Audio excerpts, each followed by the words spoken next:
Hello friends, welcome to Satya vlogs. అందరూ ఎలా ఉన్నారండి? అందరూ బాగుండాలని మనస్ఫూర్తిగా కోరుకుంటూ ఈరోజు మరో మంచి వీడియోతో మీ ముందుకు వచ్చాను. ఈజీగా చేసుకునే నిమ్మకాయ పులిహోర అండి.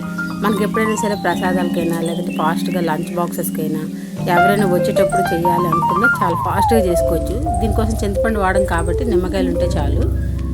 చక్కగా నేనైతే ఈరోజు శుక్రవారం కోసం చేశానండి ఇది ప్రసాదం, అందుకోసమని వీడియో చూపిస్తున్నాను.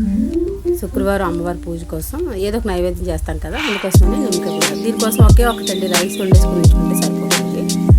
మనం అంటే ఎప్పుడైనా సరే ఫాస్ట్గా చేయాలనుకుంటే చక్కగా ఆయిల్ వేసుకుని అందులో ఫస్ట్ పల్లీలు వేసుకుని వేయించుకోవాలండి. ఎప్పుడైనా సరే పులిహోరకి డైరెక్ట్గా అన్నీ వేసుకోవచ్చు, మళ్ళీ అది వేయించి తీసి వేసుకోకుండా నేనైతే డైరెక్ట్గా వేయించేస్తున్నాను. ఫస్ట్ ఆయిల్ వేసుకొని అందులో పల్లీలు వేసుకొని, పల్లీలు అంటే శనగపప్పులు, అవి కొంచెం వేగాక అప్పుడు శనగపప్పు వేసుకోవాలి. అవి కూడా కొద్దిగా వేగాక అప్పుడు ఆవాలు. పులిహోరలో ఎప్పుడు కూడా జీలకర్ర వేయకూడదు.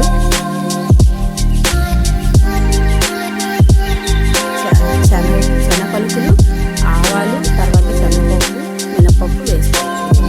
ఇట్లా వేగాక మన దగ్గర మనకు తెలిసిపోతుంది. మనం వేరేగా వేసుకొని వేసుకొని బోల్డ్ టైం వేస్ట్ అయిపోతుంది. ఏం పర్వాలేదు, ఉడకకూడదు శనగపలుకులు.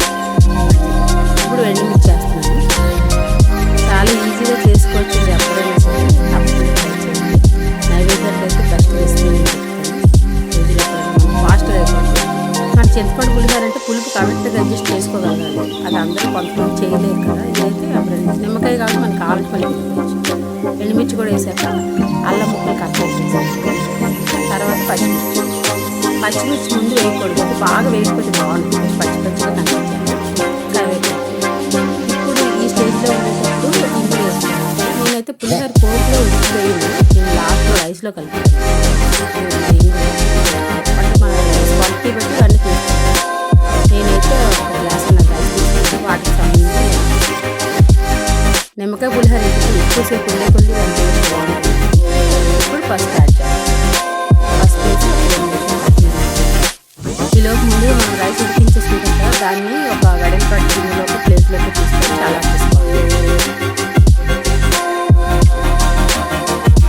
నిమ్మకాయ పులిహోర చాలా మంది చేయరండి, అందుకోసం నిమ్మకాయ పులిహోర చాలా ఈజీ. మనం ఎప్పుడైనా టెంపుల్స్లో ప్రసాదం ఇవ్వాలి కూడా ఫాస్ట్గా చేసేది.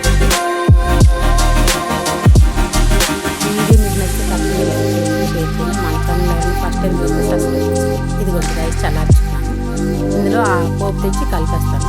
ఆల్రెడీ రైస్ చల్లారిపోయింది కాబట్టి మనం నిమ్మరసం కలిపేసుకోవచ్చు. ఈ రైస్ కోసం కొంచెం నా దగ్గర మంచి రసం అనేది తక్కువ.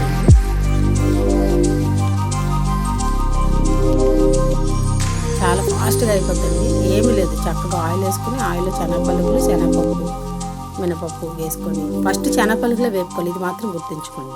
పలుకులు ముందు కొంచెం వేగాక అప్పుడు ఇవన్నీ వేయాలి. జీలకర్ర మాత్రం వేయకూడదు పులిహోరలో.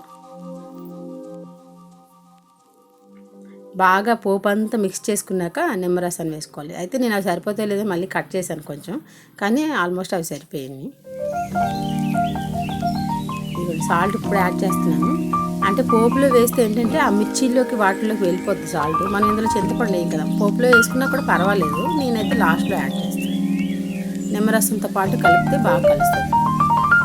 నిమ్మకాయ పులిహోర అనుకోండి, మనకు పులుపు అటు ఇటుగా అడ్జస్ట్ అయినా మళ్ళీ మనం కాలి నిమ్మకాయ కలిపేసుకోవచ్చు. అలా చింతపండు పులిహోర అలా అవ్వదు. ఫాస్ట్గా అయిపోయే రెసిపీ ఇది. తప్పకుండా చూడండి, ఒకసారి తప్పకుండా ట్రై చేయండి. మీకు ఎలా వచ్చిందో కామెంట్ చేయడం మర్చిపోవద్దు. వీడియో అయితే కొంచెం చివరి వరకు చూడండి, ట్రై చేయండి. అయిపోయింది అంటే పేస్ట్ చేయడం ఈజీ. ఇంకా రెసిపీ నైవేద్యాల కోసం, లంచ్ బాక్స్ కోసం, దేనికోసమైనా మనం చేసుకోవచ్చు. ఎవరైనా గెస్ట్ వచ్చిన ఫాస్ట్గా చేయాలి ఏదైనా వంట కరెక్ట్ అంటే చేసుకోవచ్చు. ఎప్పుడు చల్లారి